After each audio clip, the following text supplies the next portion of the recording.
Another Viking Days is in the book. I'm Carla Betts, and welcome to Augustana All Access. The football team dropped their 6th straight game against Minnesota State this past weekend. The loss gives them a 4-3 record for the season, but if you're looking at the game by the numbers, it seems there should have been a different outcome. So before we look at the highlights this week, we want to give you a side-by-side comparison of the stats. Augustana finished the game with a season-high 576 yards of total offense compared to Minnesota State's 412 yards. The Vikings' passing game was 123 yards better, and they outrushed the Mavericks 230 to 189. Penalties were at a minimum this game, and time of possession favored the Vikings as well. The game came down to some key conversions on 3rd and 4th down and a few Vikings turnovers, and we'll see that with the highlights. Minnesota State scores on the opening drive, going 75 yards in 11 plays. Augustana gets the ball 5 minutes in. Jackie Davis rushes for 5 to give Augustana the first down on Minnesota State's 10, and that's where we'd see the first turnover of the game. A good read by the Mavericks defender, intercepting Trey Hyde's pass. Augustana's defense would do their part, forcing a 3-and-out, and the Vikings get points on the board with their next possession. Trey Hyde completes a 27-yard pass to Matt Heller. Extra point good, tying things up at 7. Second quarter here, Mavericks up 14-7, and a 1-yard run by Jackie Davis wouldn't be enough for the first down, so the Vikings settle for 3 through the uprights. 2 minutes left in the half, but the Mavericks don't let up. Nick Piracini completes a pass to Shane Zelstra from 13 yards out, and they take a 21-10 lead going into the half. The Vikings get the ball back after the break, and we'd see another turnover here. Jackie Davis rushes for 4 to the 29, but the Mavericks force the fumble, and they'd convert that into points just 5 plays later. Ty Dennis catches Piracini's pass for a 14-yard touchdown. Down 28-10, but still not shaken. The Vikings put together 3 impressive drives. First, Trey Hyde connects with Chet Pierenboom for a 26-yard score.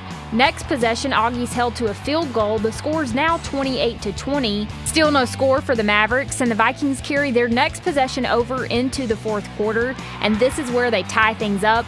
First, it's Hyde to Hayes for a 15-yard touchdown, and then the Vikings decide to go for 2. Hyde to Trevor DeShepper, pass is complete, and it's all tied up at 28 with 13.5 minutes left in the game. But the Mavericks regain the lead on the ensuing possession with this run by Eric Fuller. Another Augie turnover would lead to another score for the Mavericks, but Augustana has time on their side. It's 10-21 when the Vikings get the ball back. Hayes catches this 27-yard pass, giving Augustana the first down, which sets Davis up a few plays later for a 2-yard score. It's 42-35 now, and Lucas Wayman kicks off, and it's Viking Matt Wagner who steps up, forcing the turnover. Augustana gets it on the Minnesota State 22. 3rd and goal at MSU's 10. Hyde completes a 9-yard pass to Nathan Merriam, just 1 yard to tie things back up. Hyde's pass is complete to Heller, but the Mavericks deny him any positive yards, and the Vikings turn over on downs, eventually falling to the Mavericks 42-35. We're still not quite done talking about the game against Minnesota State. We'll have Coach OJ on to break down some of the plays from Saturday. But before we get to that, let's take a look at this week's Vikings vote. We asked how many teams have won national championships at Augustana. Your choices are 3, 4, 6, or 7. We'll have the answer for you at the end of the show. Augustana All Access on Midco Sports Network is presented by Sanford Orthopedics and Sports Medicine and Classic Import.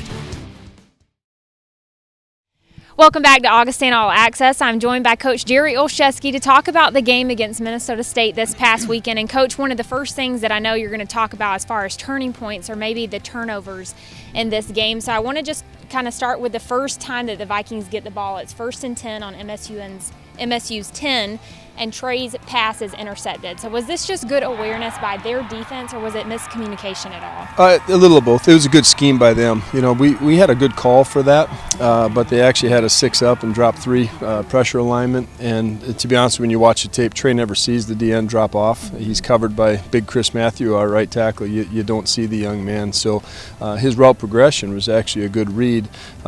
He just felt that he had pressure. We picked it up, and we were in a good place. But in his eyes, he saw the pre-snap read read. So that's football. Good play by them, and unfortunate for us. Right, and then the next time that you get the ball, you score, but then your next red zone opportunity, they hold you on third down to a field goal, so you still get 3 points out of it. But what was their defense doing maybe in the first half that was causing some trouble for the offense? Well, I think they were who we thought they would be. I mean, they did a lot of the things that we thought we would do. We just didn't execute to the highest level once we got down there. And 20-20, we were fabulous all day long. Really did a great job moving the ball, and we've been excellent in the red zone just on this particular day. And I said going into the game, field goals need to be touchdowns, and that'll be the difference in this contest, in my opinion, and it turned out to be just that. Right. Then it's 21-10 at the half, and Minnesota State starts the half with a forced fumble against the Vikings, and they're able to score off of that. So it's 28-10. But then this is when the offense actually starts to click. It's 18 unanswered points. So what's behind the momentum of those drives? Well, the sense of urgency I think that came with it, and we talked about at halftime that listen, we're going to start with the ball. We're down 28-10, but you get a score here. We're right back in this thing and get it going, and or 21-10 at that time. So we felt confident the whole time. It's just those turnovers are really critical. In the second half, their scoring drives were from the 25, the 12, and the 8. Our defense played exceptional in the second half and gave us every opportunity to win the game. We just you can't do that against good teams. Offensively, I think it was that sense of urgency. And we made some fabulous plays. Trey made some incredible throws. Charlie was unbelievable on this day. Charlie Hayes. 200 yards. Yeah, it's just an unbelievable day for him. And Matt Heller had another great day as well. So you look at it, I thought our protection was outstanding, our O-line. The thing I was so proud of was the fight in our kids. They never quit. They just kept coming. Even we were always fighting an uphill battle all day, and we seem to do that to ourselves. But that's football. Right, and then so it's tied at that point at 28, and there's about 13 minutes left in the game. So is the defining moment of the fourth quarter, is it the last drive where they hold you on fourth down, or do you see the turning point maybe a little bit earlier in the fourth? Well, I think that every play leads to a game's outcome. You can't just say this play or this series. But certainly as the game goes, we never lost, panic or anything like that. Even when we turned it over at the 8-yard line and they score in one play, it's like, okay, now you got to make it up. You need 2 series to be the good, not to turn over. But that last drive, that hurt. You're at the 1-yard line. That ties the contest, and I think there's a different outcome on it. So, it's a huge play for them and disappointing for us, and not the outcome we wanted. But we're a really good football team. It just happened to be 4-3 right now and lost to 3 teams who have 3 losses total. So got to get back in the right way, got to get the spirits of the guys back up. But the thing I'm most proud of is again, how they fought. They were not to be denied, and unfortunately it just wasn't our day. Right. And what is your message to them after the game, maybe going into this week against Upper Iowa? Yeah, first I was just so proud of them. We talked about just keep swinging. The rock will crack, not because of the last hit, because of the numbers that you do put on it. And that I was very proud of this football team. They want it so badly. Now it's going to be about the character and resiliency of this football team. What do you want to make out of this season? Playoffs are going to be very difficult to reach at this point, but you got to play for the love of the game and the love of each other right now. And I know how our guys, I believe, will respond to that. So I'm excited to see them back again on Tuesday. Love them up. Yeah. We got to get healthy and get going on it. And there's no moral victories in any of this stuff, and there's no feeling bad for each other. It's let's enjoy the experience we have together, go out and win some ball games. Right, and a lot of seniors too that I'm sure want to do the same thing with the leadership and get the team back on the right track. But you do have Upper Iowa. They're 2-5. What threats are we looking at this week with them? Well, they're an up and down football team too. Very dangerous offensively, very dangerous. They get the ball out of the hands quickly. It's difficult to get pressure on the quarterback. They're a big 3-step team, quick exit, quick throws. Defensively, they're young. They had a real experienced group a year ago, but they fly around. A lot of pride in that program as well, and they're tough at home. They're a better football team at home than I believe they are on the road, just watching tape. So we got to get focused, and no one's going to sit and say, oh, gee, it's Augie. We got to play football. So I'm excited for this opportunity to head over to Fayette and get our guys to gather really and enjoy the experience of playing college football and get a W. Right. And then finally, last question, going from week 7 to week 8, what, as a coach, what's the biggest improvement that you want to see from your team this week? I want to see a complete game. Yep. Clean football, no turnovers, make sure that it's in our control all game long.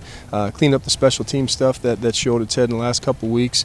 But just really play a complete game, Carla. That's what I'm looking for because our kids deserve that. Defensively, we played so well in the second half. I want to play 4 quarters like that. Yeah. If we put that all together, we'll be a really great football team, and I'm looking forward to that this Saturday. Absolutely. Well, thanks for joining us, and we'll see you here next week. Well, the cross-country team has been running for Tom all season.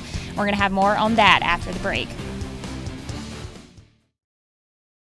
Welcome back to Augustana All Access. The cross-country team has been wearing temporary tattoos during their meets this season. The tattoos are 3 simple words: run for Tom. So we decided to look into the story behind these tattoos to find out who Tom is and what he means to the Augustana cross-country team this season.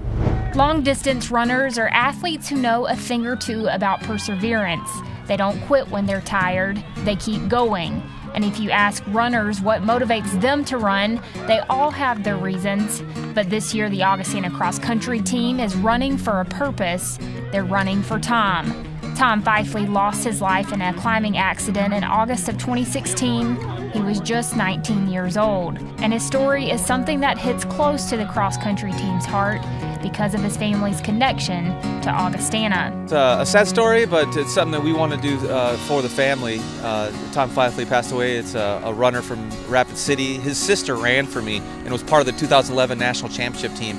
And a student athlete on our team, Keegan Sarda, is his cousin. And so we have certainly some ties to that family, to that story, and we just wanted to show the family some support. And the tattoos that the team has been wearing this season are all efforts to remember Tom's life and his love for running. Just sort of an effort to get a little bit of support for my cousin Tom Fifely. He passed away in a climbing accident. And he was going to be a sophomore at Pacific Lutheran University in Tacoma, Washington, and he ran track and cross country for them, and he ran for Rapid City Stevens. It's just incredible to sort of see everybody, get behind this and, put those tattoos on and just show support for my family and for Tom's family specifically. It was really cool to have, everybody behind me and root for him. And with Sarda's senior season on the downslope, he's hoping to finish strong not just for himself, but in memory of his cousin. Every time I race, he's on my mind, and it's definitely, part of the season's dedicated towards him, so it's being able to perform well at the end of the season, I know, is something that he would have loved to see, and so that'd be a big accomplishment. The NSIC Championship is this Saturday, October 22nd, and will be hosted in Sioux Falls. Later, we talk with the team about their national championship experience and their expectations this upcoming season.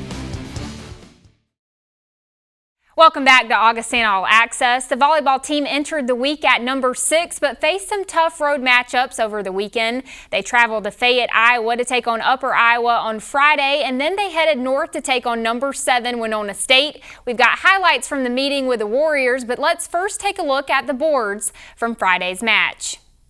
The Vikings swept the Peacocks 3-0 and were led by junior Bailey Cook. She set a career-high 8 blocks, and she also led the offense with 13 kills on 20 attacks. The final set scores of the match were 25-15, 25-20, and 25-9. The Vikings improved to 9-1 in the NSIC with the win, but they'd face a tougher opponent on Saturday. The Vikings lost to the Warriors earlier in the year before the regular season started, so they knew what to prepare for, and they definitely gave the Warriors a much harder match the second time around. We start in the first set, Vikings down 22-14, but Ashley Wilson puts them within 7 with this kill, 24-16 here, and they get back-to-back kills, starting with this one from Brittany Check. But the Warriors don't let the Vikings have any more, and they close out set 1 25-17. Vikings make a comeback in set 2, winning 25-19, and they take the lead after set 3 with the same set score. Set 4 here, Warriors lead 28-18 when Courtney Place finds a weak spot in the WSU defense.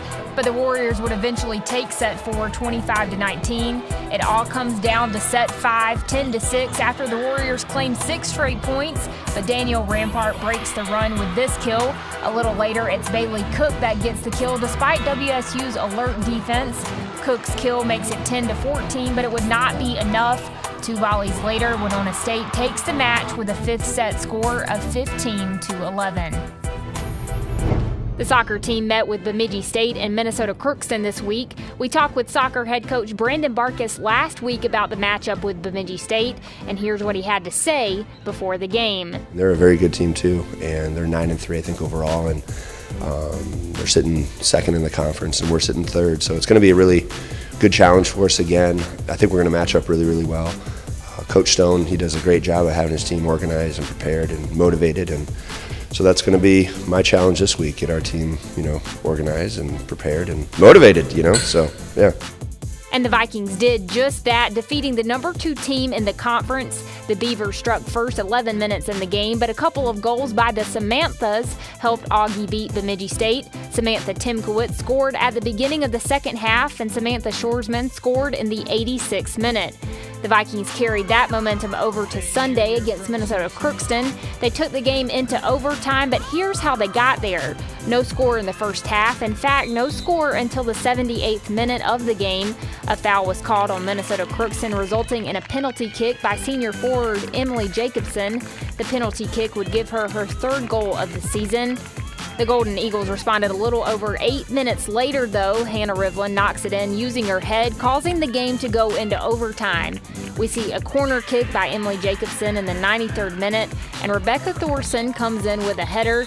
The Vikings win 2-1, improving their record to 9-4-1 overall and 8-2-1 in the NSIC. The Vikings will be on the road this week, facing St. Cloud State on October 21st and Minnesota Duluth on the 23rd. After this week, the team only has one more week of regular season play before they enter the postseason. Well, up next, we go back to the football field, but only to honor a team that plays on the court. The basketball team was honored during the game on Saturday for their championship performance last season. We'll have that and the answer to this week's Vikings vote after this. Augustana All Access on Midco Sports Network is presented by Sanford Orthopedics and Sports Medicine and Classic Import. Welcome back to Augustana All Access. We know it's not quite basketball season yet, but it is getting closer. The Vikings start their season in just a few weeks with a trip to Duke. But before we get into the 2016-17 season, we want to recognize last season's team just one more time. The championship team was honored between the first and second quarter of the homecoming game this past weekend. And we got a chance to talk with a few of the former and current players. Take a look. There are a little over 300 Division II basketball teams in the United States, split up among 25 conferences. And there's only one team that can walk away with it all at the end of the season. A national championship in basketball is a difficult feat on any level, and hopefully this puts into perspective just how special the Augustana Men's Basketball Championship was during the 2015-16 season. However, it's still a tough accomplishment for even the players and coaches to wrap their head around. It's a great season. I'm probably appreciating it a little bit more finally now. You just kind of got through it and you felt relieved. It's hard to explain. But as the summer went on and then this fall being able to do a lot of clinics and meeting a lot of different people, you kind of put it into a little bit of a perspective. But what was more special, the relationships with those seniors and with the kids as a whole, my staff. I have great assistant coaches and, just such a close-knit group with great chemistry. I already miss those seniors, not just on the floor, but as people, and they're all doing great. The basketball team was honored during Viking Days during the first and second quarter, capping off one of the most memorable experiences in school history. The recognition in October brings back those surreal feelings from March. It's kind of been a few months since we had that feeling again, and just having all the guys back and actually getting our rings and how great they look. It's just really living that moment again of winning the national championship. It's been awesome. It was great to get back to Sioux Falls here and obviously see the ring for the first time. Some of the other guys had leaked a few pictures and stuff, but I wanted to wait till we actually saw it in person, and it's beautiful, I'll tell you that. Jordan Spencer will be back out in the court this season, leading his team as a junior. But for several players, Augustana basketball is in the rearview mirror. But the memories and relationships are never to be forgotten. Yeah, it's a tough one because it kind of all sinks in that it's actually over. So there's definitely a good way to go out, though. If you gotta call her quits, it's definitely a good one to go out winning the national championship. Yeah, it's always great to see that. I mean, you spend a year with guys that you can call your brothers truly, and you accomplish something like a national championship. It's going to be friendship for life with all those guys. The team took their rings, and with that, it's on to a new season for Coach Billiter and company.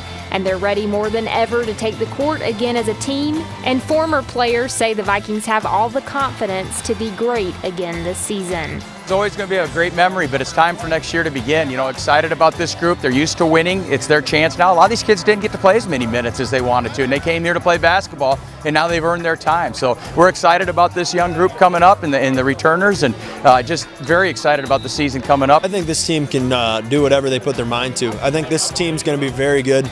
I think they're going to be able to score it. Now it'll be interesting to see how they defend and rebound, but if they can put those pieces of the puzzle together, I think they can be very successful. Another perk of winning the national championship, the Vikings will open up play against Duke in Durham, North Carolina, another once-in-a-lifetime experience for Vikings men's basketball.